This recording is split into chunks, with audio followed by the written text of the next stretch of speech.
Hello guys, welcome to my new blog. देखो মা আজকে বেড কভার কিনেছে। দেখো এই বেড কভার ভালো নাকি ভালো না? 100 মধ্যে কত? 50 দিচ্ছি আমি বা 60 দিচ্ছি ধরো। আবার পূজার সময় না কি মা আবার বেড কভার কিনে। দেখা যাক কি হয়। ভালো কিছু না তাই ঠাকুর এবার দেখি। হ্যালো গাইস, এইটাই হলো আমাদের মার বেড কভার। একটা মারবে একদম।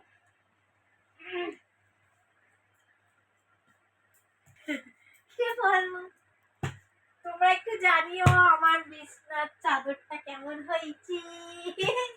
বেকার হয়েছে গাইস, একদম বলবো একদম বেকার হয়েছে। বেকার হোক, ঠাকুর ভালোই করেছে, একদম বেকার দিয়েছে। যতই আবার